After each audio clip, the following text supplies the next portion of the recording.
नमस्कार साथियों, मैं सुखदेव पुनः आपका आज के अपने इस वीडियो में स्वागत करता हूं। आज हम कक्षा 11वीं भाग 2 के अध्याय 4 जलवायु के बारे में पढ़ेंगे। और आज का जो हमारा टॉपिक है वो है शीत और ग्रीष्म ऋतु में मौसम का रचना तंत्र, mechanism of weather in the winter season and in the summer season. इससे पहले आपने मौसम के बारे में पढ़ा होगा कि मौसम किसे कहते हैं, मौसम और जलवायु के बीच में क्या अंतर है। तो आज का जो हमारा टॉपिक है, मैं अब सीधा उसी के ऊपर चलूँगा, क्योंकि इसे समझने के लिए आपको जो मौसम और जलवायु के तत्व हैं, उन्हें समझना बहुत ज़्यादा ज़रूरी है। और मौसम के जो मुख्य तत्व हैं, जैसे तापमान हो गया, वर्षा हो गया, वायुदाब हो गया, पवनें हो गई, आर्द्रता हो गई, इन सब के बारे में जानकारी होना और ये सब किस तरीके से एक दूसरे को प्रभावित करते हैं, इन सब के बारे में जानकारी होना बहुत ज़्यादा ज़रूरी है। अगर हम इन सब के अंतर संबंधों को आपस में समझेंगे, तभी हम आसानी से भारत की जलवायु को समझ सकते हैं। तो आगे बढ़ते हैं। तो जो भारतीय आज का जो हमारा टॉपिक है, भारतीय मौसम तंत्र कैसा है, तो इसको समझने के लिए हमारे पास जो है वो 3 चीज़ों को समझना बहुत ज़्यादा ज़रूरी है। जो 3 कारक हैं, उन्हें समझना बहुत ज़्यादा ज़रूरी है, जो भारतीय जलवायु को बड़े पैमाने पर प्रभावित करते हैं। भारतीय जलवायु क्या संपूर्ण विश्व की जलवायु को बड़े पैमाने पर प्रभावित करते हैं। जैसे वायुदाब और पवनों का धरातल पर वितरण। जो वायुदाब और पवनें हैं, इनका धरातल पर वितरण कैसा है? अगर हम भारत के संदर्भ में बात करें, तो भारत के संदर्भ में पूरे वर्ष में जो वायुदाब है वो किस तरीके से मौसम के अनुसार बदलता है, और उसके बदलने के कारण पवनों की जो दिशा है धरातल के ऊपर वो कैसी है, इसे जानना जरूरी है। तो जो वायुदाब और पवनें हैं, ये एक दूसरे से संबंधित हैं, क्योंकि वायुदाब की जो विभिन्न वायुदाब होते हैं, जैसे उच्च वायुदाब और निम्न वायुदाब। उच्च वायुदाब और निम्न वायुदाब के कारण ही पवनें जो है वो चलती हैं। पवनें जो है, आपने पढ़ रखा होगा पहले भी, कि पवनें जो है वो उच्च वायुदाब से निम्न वायुदाब की ओर चलती हैं। तो अगर हमने भारत के मौसम तंत्र को समझना है, तो हमें वायुदाब और पवनों के बारे में जानकारी होना जरूरी है। दूसरा है भूमंडलीय मौसम। भूमंडलीय मौसम को नियंत्रित करने वाले कारकों। जो भूमंडलीय मौसम है, भूमंडलीय मौसम संपूर्ण विश्व का जो जलवायु है उसको प्रभावित करने वाले बहुत सारे कारक हैं, एवं विभिन्न वायु राशियां। जो वायु राशियां होती हैं, ये भी किसी क्षेत्र की जो मौसम होता है उसको प्रभावित करती हैं। इसके साथ जेट प्रवाह। जेट प्रवाह ये ऊपरी वायु परिसंचरण है। वायुमंडल के क्षोभ मंडल के ऊपरी क्षेत्रों में तीव्र गति से चलने वाली ये पवनें हैं। तो जेट प्रवाह के अंतर्प्रवाह द्वारा उत्पन्न ऊपरी वायु परिसंचरण को समझना बहुत ज्यादा जरूरी है, कि इसका भी क्या प्रभाव भारत की जलवायु के ऊपर या भारत के मौसम के ऊपर पड़ता है। तीसरा है भारत में वर्षा के अनुकूल मौसमीय परिस्थितियां उत्पन्न करने वाले। भारत में वर्षा के अनुकूल मौसमीय परिस्थितियां उत्पन्न करने वाले शीत ऋतु में पश्चिमी विक्षोभ।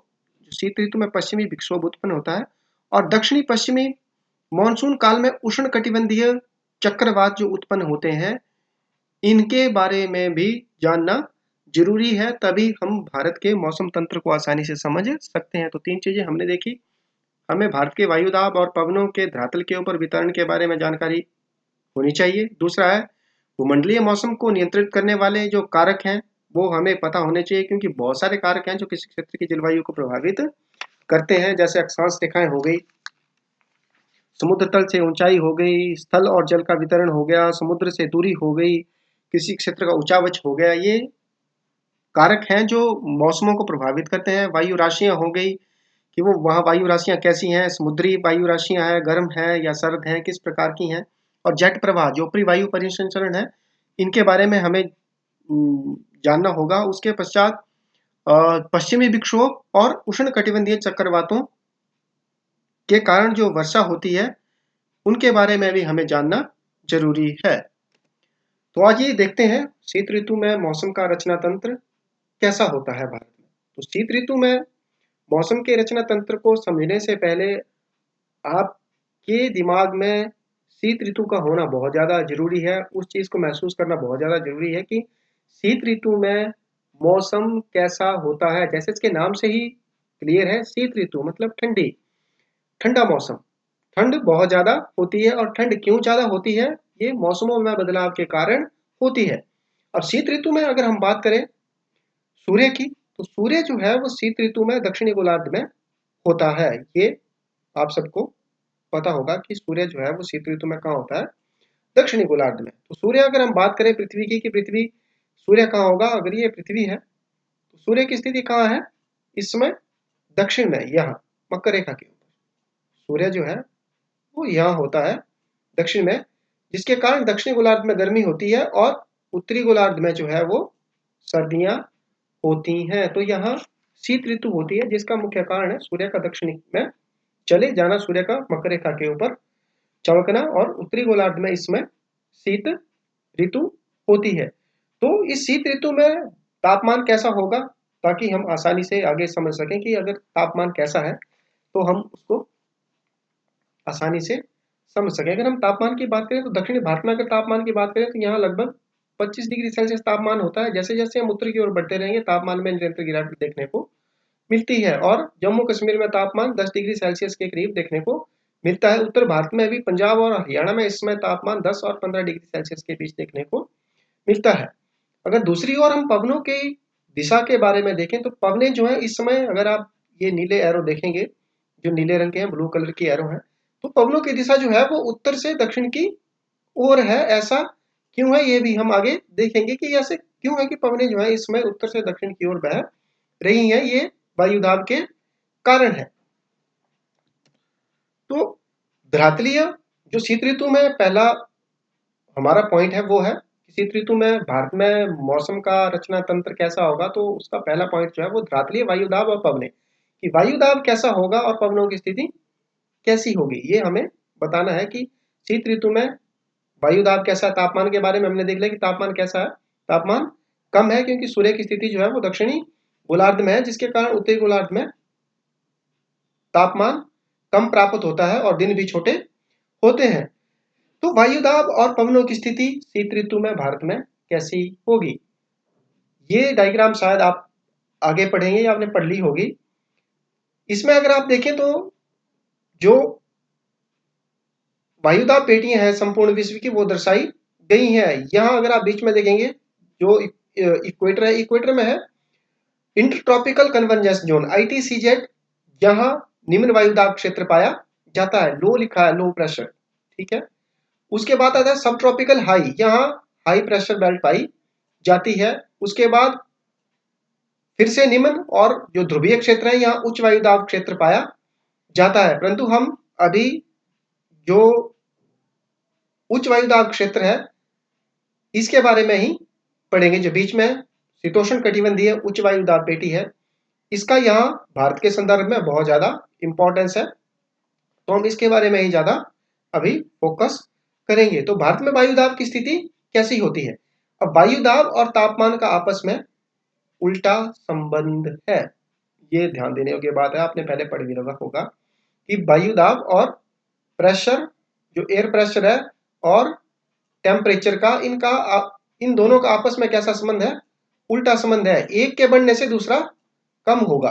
अगर एयर प्रेशर बढ़ेगा, अगर एयर प्रेशर ज्यादा है तो मतलब तापमान कम है, और अगर एयर प्रेशर कम है तो मतलब तापमान ज्यादा है। तो सूर्य की स्थिति दक्षिण में होने के कारण, सूर्य की स्थिति जो होती है इस समय कहाँ होती है, दक्षिण में, मकर रेखा के ऊपर होती है यहाँ।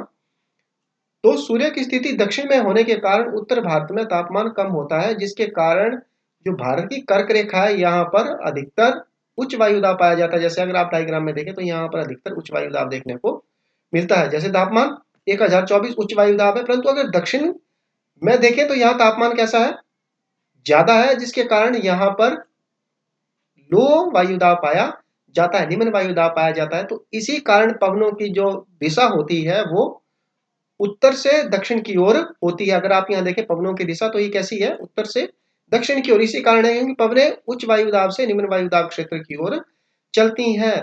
अधिक सूर्य ताप की या अधिक तापमान होने के कारण यहाँ वायु गर्म होकर ऊपर उठती है और जहां तापमान कम होता है वहां वायु नीचे बैठती है। तो एक सर्कल सा बन जाता है इस तरीके से, यहाँ से वायु ऊपर उठेगी और यहाँ ठंडी होकर नीचे आएगी। तो इस तरीके से एक सर्कल बनता है जिसके कारण पवनें जो है वो उच्च वायुदाब से निम्न वायुदाब क्षेत्र की ओर चलती हैं। तो वायुदाब के बारे में, शीत ऋतु में जो वायुदाब की स्थिति होती है उसके बारे में आप लोगों को पता चल गया होगा कि सूर्य जो है वो दक्षिण गोलार्ध में होता है, जिसके कारण उत्तरी गोलार्ध में शीत ऋतु होती है और सूर्यताप की कम प्राप्ति होती है। सूर्यताप की कम प्राप्ति होने के कारण यहाँ पर उच्च वायुदाब पाया जाता है, जबकि हिंद महासागर में तापमान अधिक होता है जिसके कारण यहाँ पर निम्न वायुदाब पाया जाता है। तो वायुदाब में विविधता के कारण पवनें जो है वो उत्तर से दक्षिण की ओर चलती हैं, भारत से सागर की ओर चलती हैं। तो वायुदाब और पवनों का संदर्भ में आपको जानकारी पता चल गई होगी कि क्यों शीत ऋतु में जो वायुदाब और भारत में वायुदाब की स्थिति कैसी होती है और पवनों की दिशा कैसी होती है, उत्तर से दक्षिण की ओर या उत्तर पूर्व से दक्षिण पश्चिम की ओर इन पवनों की दिशा होती है। नेक्स्ट है जेट स्ट्रीम तथा ऊपरी वायु परिसंचरण। तो जो जेट स्ट्रीम या ऊपरी वायु परिसंचरण है, जो जेट स्ट्रीम है, जेट स्ट्रीम कहते किसे हैं, ये पहला हमारे पास क्वेश्चन है कि जेट स्ट्रीम होती क्या है। तो ये जो जेट स्ट्रीम होती है, जेट स्ट्रीम ऊपरी वायुमंडल में, ऊपरी वायुमंडल का मतलब है जो क्षोभ मंडल है। जैसे अगर ये पृथ्वी है, ये पृथ्वी, तो ये धरातल है हमारा, धरातल के ऊपर वायुमंडल में, ठीक है।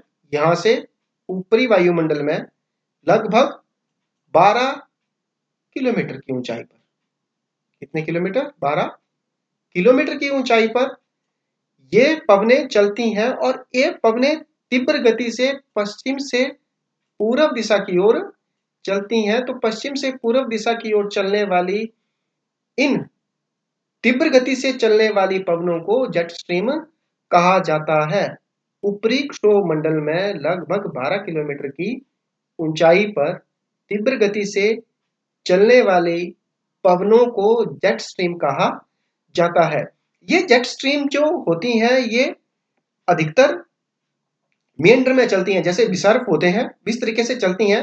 विसर्प आपने आकृतियां पढ़ी हैं पहले, ये देखिए इस तरीके से, तो ये इस तरीके से पृथ्वी के ऊपर चलती हैं। ये अगर पृथ्वी की बात करें तो ये इस तरीके से उत्तरी और दक्षिणी गोलार्ध में पाई जाती हैं और निरंतर पश्चिम से पूर्व दिशा की ओर चलती हैं ऊपरी क्षेत्रों में। तो ये भी किसी क्षेत्र की संपूर्ण भूमंडल की जलवायु या जो मौसम तंत्र होता है उसको बड़े पैमाने पर प्रभावित करती हैं। इनकी जो गति होती है वो 120 किलोमीटर से लेकर के 180 किलोमीटर प्रति घंटा होती है। 120 से लेकर 180 किलोमीटर प्रति घंटा की रफ्तार से ये बहती हैं, एवरेज, औसतन। परंतु कई बार इनकी जो गति होती है वो काफी कम भी होती है, 80 किलोमीटर प्रति घंटा भी बहती हैं और इनकी अधिकतम जो है वो 300 किलोमीटर प्रति घंटा की स्पीड से भी ये पवनें चलती हैं। तो भारत के संदर्भ में जेट स्ट्रीम किस तरीके से भारत की जलवायु को प्रभावित करती है ये हम देखते हैं।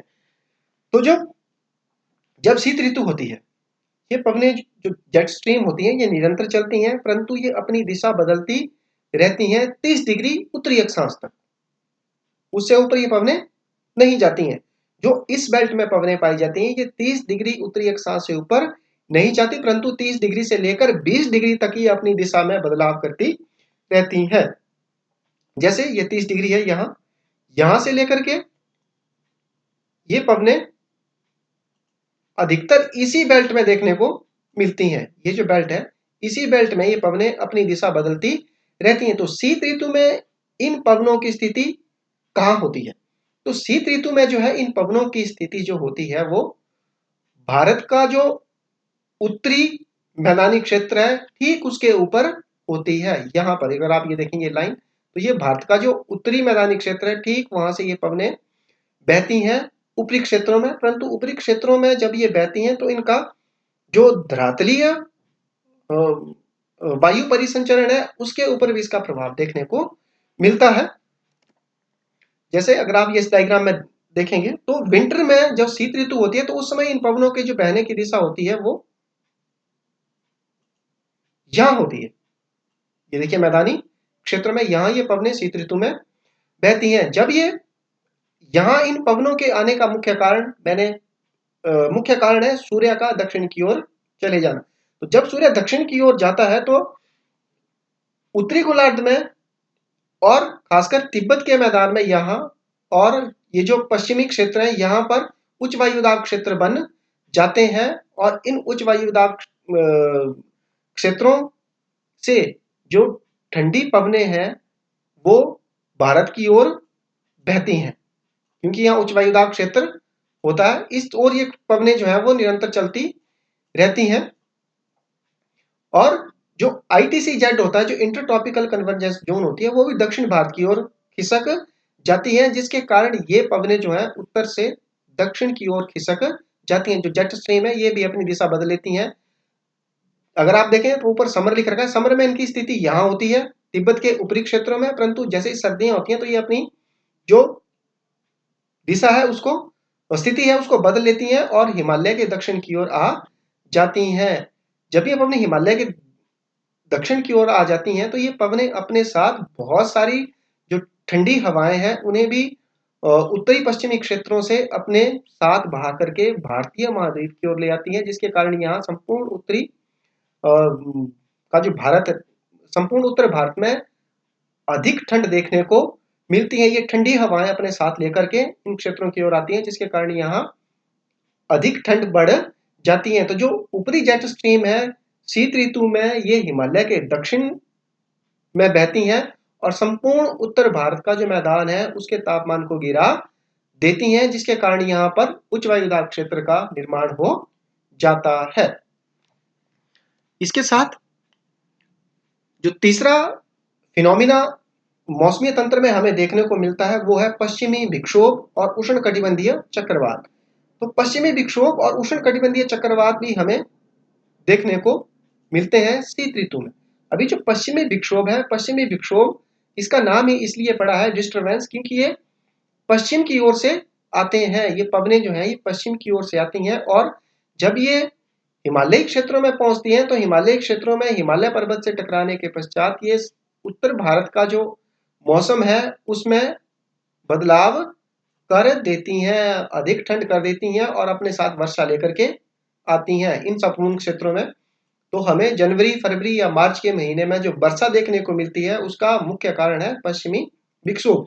पश्चिमी विक्षोभ अगर एग्जाम में पूछ लिया जाए कि पश्चिमी विक्षोभ किसे कहते हैं, तो पश्चिमी विक्षोभ जो मेडिटेरियन सी है, यहाँ मेडिटेरियन सी से कुछ साइक्लोन्स उत्पन्न होते हैं शीत ऋतु में और ये साइक्लोन्स से उत्पन्न होने के कारण जो वायु है वो ऊपर की ओर उठती है और जब ये वायु ऊपर उठकर ठंडी होती है तो ये वायु पछुआ पवनों के साथ पश्चिम की ओर बहना शुरू हो जाती है और रास्ते में कोई अवरोध ना होने के कारण ये पवनें भारत तक पहुंच जाती हैं और भारत में हिमालय पर्वत से जब ये पवनें टकराती हैं तो उत्तर भारत के क्षेत्रों में ये भारी बारिश करती हैं और काफी लंबे समय तक मौसम में बदलाव बनाए रखती हैं।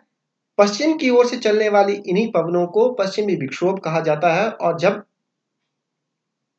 ये पवनें हिमालय से टकराती हैं तो यहाँ काफी डिस्टर्बेंस करती है, जिसके कारण इसे विक्षोभ कहा जाता है। एक फिनोमिना ये हमें देखने को मिलता है जनवरी फरवरी मार्च, कई बार ये खिंच जाता है तो अप्रैल तक भी ये हमें देखने को मिलता है। उसके पश्चात दूसरा है उष्णकटिबंधीय चक्रवात। जो उष्णकटिबंधीय चक्रवात है ये अधिकतर बंगाल की खाड़ी में ही उत्पन्न होते हैं। इन क्षेत्रों में ये चक्रवात उत्पन्न होते हैं, जिसके कारण यहाँ पर जो तटीय क्षेत्र है तटीय क्षेत्रों में अधिकतर वर्षा या बहुत सारी तबाही देखने को मिलती है। अभी भी आपने पीछे जैसे देखा होगा तमिलनाडु के तट पर और आंध्र प्रदेश के और उड़ीसा के तटीय क्षेत्रों में भारी बारिश और काफी नुकसान देखने को मिला। तो ये शीत ऋतु में जो उष्णकटिबंधीय चक्रवात हैं उनके उत्पन्न होने के कारण ये होता है।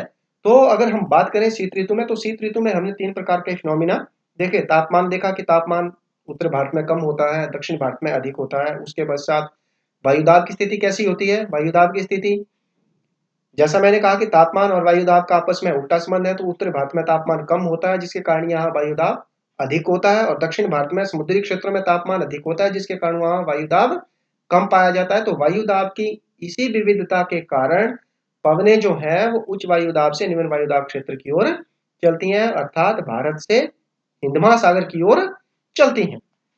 तो ये था शीत ऋतु का मौसम तंत्र। अब हम देखते हैं ग्रीष्म ऋतु में मौसम तंत्र कैसा है। जो ग्रीष्म ऋतु है उसका मौसम तंत्र कैसा है ये हम देखते हैं। तो ग्रीष्म ऋतु में जो स्थितियां हैं वो बदल जाती हैं। अब जो ग्रीष्म ऋतु की स्थितियां हैं वो कैसे बदल जाती हैं, ये अब हम यहां देखेंगे। जैसे हमने पहले देखा डायग्राम्स में कि जो सूर्य की स्थिति है अब वो बदल जाती है। सूर्य जो है वो अब कर्क रेखा के ऊपर चमकता है। ग्रीष्म ऋतु में सूर्य जो है वो कहाँ आ जाता है, अगर ये पृथ्वी है वो भूमध्य रेखा है, तो अब सूर्य की स्थिति कहाँ है, कर्क रेखा के ऊपर, यहां पर है सूर्य की स्थिति। ठीक है, अब सूर्य यहां चमक रहा है कर्क रेखा के ऊपर, जिसके कारण संपूर्ण उत्तर भारत में यहां पर अधिक तापमान देखने को मिलता है। अगर आप यहाँ टेम्परेचर देखें तो प्रायद्वीपीय पठार में 25 से 30 डिग्री सेल्सियस देखने को मिल रहा है, जबकि उत्तर भारत में 30 डिग्री सेल्सियस और जम्मू कश्मीर में 25 डिग्री सेल्सियस तापमान देखने को मिल रहा है। तो तापमान में इस विविधता के कारण ग्रीष्म ऋतु का ही मतलब है अधिक गर्मी।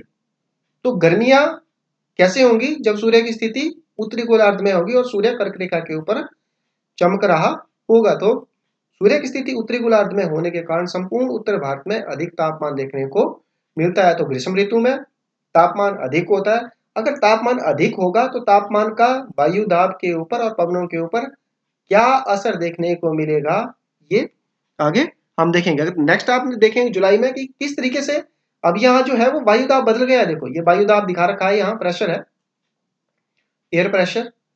यहाँ जो तिब्बत का पठार है यहाँ उच्च वायु दाब है, परंतु अगर हम भारत की बात करें तो भारत की जो ये वाले क्षेत्र है मध्यवर्तीय क्षेत्र, यहाँ पर कम वायु दाब है, 996 है और लो प्रेशर है यहाँ पर। तो ग्रीष्म ऋतु में मौसम का रचना तंत्र फिर से आपके जो बुक्स में है, ये डायग्राम मानचित्र किस तरीके से जो आइसोथर्म्स के द्वारा टेम्परेचर को दिखाया गया है। अगर आप यहाँ देखें तो 30 डिग्री सेल्सियस है, ये संपूर्ण जो लाइन है ये 30 डिग्री सेल्सियस तापमान को इंगित कर रही है कि इन संपूर्ण क्षेत्रों में 30 डिग्री सेल्सियस तापमान है। हालांकि तापमान जो है वो 40 डिग्री सेल्सियस से भी अधिक होता है, कुछ क्षेत्रों में 45, और अगर राजस्थान की बात करें तो यहाँ 50 डिग्री सेल्सियस तक भी तापमान पाया जाता है। तो उत्तर भारत में तापमान अधिक देखने को मिलता है। अगर हम दक्षिण भारत की बात करें तो यहाँ तापमान थोड़े कम है, 25 डिग्री 20 डिग्री, कई जगह 20 डिग्री के आसपास भी देखने को मिलता है, क्योंकि यहाँ जो समुद्री जलवायु है, समुद्री जो क्षेत्र है उसका प्रभाव जो आसपास के क्षेत्र हैं उनके ऊपर देखने को मिलता है, जिसके कारण यह तापमान ग्रीष्म ऋतु में कम पाया जाता है। परंतु अगर दूसरी ओर अगर हम मानचित्र में देखें तो प्रेशर्स और जो सरफेस विंड्स हैं, जो धरातलीय पवनें हैं, उनकी स्थिति कैसी है। अगर हम यहाँ ध्यान से देखें तो जो वायुदाब है यहाँ 1006 है। उसके बाद यहाँ तापमान धीरे धीरे ऊपर की ओर बढ़ रहा है, परंतु अगर हम उत्तर भारत में प्रेशर को देखें तो यहाँ लो प्रकार का एयर प्रेशर पाया जाता है, 967 लो प्रेशर है। अगर आप यहाँ देखें तो ताप प्रेशर कैसा है, लो प्रेशर। और अगर यहाँ आप देखेंगे तो यहाँ प्रेशर कैसा है, हाई प्रेशर है। संपूर्ण सब क्षेत्रों में, समुद्रों में कैसा है, हाई प्रेशर। तो जिसके कारण पवनें जो है वो हाई प्रेशर से लो प्रेशर की ओर चलती हैं। यहाँ लो प्रेशर है संपूर्ण में, तो पवनें समुद्र से स्थल की ओर चलती हैं। शीत ऋतु में उल्टा था, पवनें कहां से चल रही थी, भारत से समुद्र की ओर चल रही थी। परंतु ग्रीष्म ऋतु में परिस्थितियां बदल गई। उत्तरी क्षेत्र में तापमान अधिक पाया जाता है, जिसके कारण यहाँ लो प्रेशर देखने को मिलता है। तापमान अधिक है तो वायु दाब लो है। तो जो पवनें हैं वो समुद्र से स्थल की ओर चलती हैं और संपूर्ण भारत में वर्षा करती हैं। तो ग्रीष्म ऋतु में का जो मौसम तंत्र है उसमें तापमान के बारे में हमें पता चलेगा कि तापमान उत्तर भारत में अधिक देखने को मिलता है, क्योंकि सूर्य जो है इस समय कर्क रेखा के ऊपर चमकता है। इसके बाद जो पहला पॉइंट है हमारा वो फिर से वही है, धरातलीय वायु दाब तथा पवनें, कि धरातल के ऊपर वायु दाब कैसा है और पवनों की स्थिति कैसी है। तो जैसा मैंने बताया अभी आपको कि जो उत्तरी भारत में जो पवनें जो तापमान अधिक होने के कारण जो वायु दाब कैसा हो जाता है, लो पाया जाता है, जिसके कारण पवनें जो है, अगर आप एरो देखेंगे तो एरो जो है वो समुद्र से स्थल की ओर चल रहे हैं। तो जिसके कारण यहाँ जो पवनें हैं वो उच्च वायुदाब से निम्न वायुदाब क्षेत्र की ओर चलती हैं, समुद्र से स्थल की ओर चलती हैं, जिसके कारण ग्रीष्म ऋतु में भारी बारिश देखने को मिलती है संपूर्ण भारत वर्ष में। तो तापमान में विविधता के कारण जो वायुदाब और पवनों की स्थिति है वो बदल जाती है। इसमें नेक्स्ट दोबारा से है जेट स्ट्रीम तथा ऊपरी वायु परिसंचरण। जेट स्ट्रीम के बारे में हमने पढ़ लिया किसे कहते हैं। अब जैसे ही मौसम बदलता है तो जेट स्ट्रीम जो है वो अपनी स्थिति भी बदल लेती है। अब जहां शीत ऋतु में ये पवने हिमालय के दक्षिण में चल रही थी, ग्रीष्म ऋतु में ये पवने अपनी दिशा बदल लेती हैं, क्योंकि जो इंटर ट्रॉपिकल कन्वर्जेंस जोन है ITCZ है वो भी अपनी स्थिति बदल लेता है। तो यहाँ जो संपूर्ण उत्तर भारत के क्षेत्र में अधिक तापमान होता है, जिसके कारण जो ITCZ है वो उत्तर की ओर खिसक जाता है। तो उत्तर की ओर खिसकने के कारण जो ऊपरी वायु परिसंचरण है वो भी उत्तर की ओर खिसक जाता है, जिस कारण ये पवने जो है हिमालय के उत्तर से बहना शुरू हो जाती हैं। तो जो ऊपरी वायु परिसंचरण है ये ग्रीष्म ऋतु में हिमालय पर्वत के ऊपरी क्षेत्रों से बहता है, और इसके ऊपरी क्षेत्रों की ओर खिसकने का मुख्य कारण है ITCZ, जो अंत उष्ण कटिबंधीय कन्वर्जेंस जोन है, इंटर ट्रॉपिकल कन्वर्जेंस जोन है, वो उत्तर की ओर खिसक जाती है, जिसके कारण जो जेट स्ट्रीम है ये भी जेट स्ट्रीम तथा ऊपरी वायु परिसंचरण है ये भी उत्तर की ओर खिसक जाता है। तो ये रचना तंत्र है। साथ ही जो उष्ण कटिबंधीय चक्रवात है ये भी हमें कई बार ग्रीष्म ऋतु में देखने को मिलते हैं बंगाल की खाड़ी में। तो ये फिनोमिना जो है सारा ये हमें ग्रीष्म का जो मौसम का रचना तंत्र है उसमें देखने को मिलता है। तो मुख्य तौर पर अगर हम बात करें शीत ऋतु की और ग्रीष्म ऋतु के मौसम के रचना तंत्र की, तो इसमें तापमान में विविधता देखने को मिल रही है दोनों में।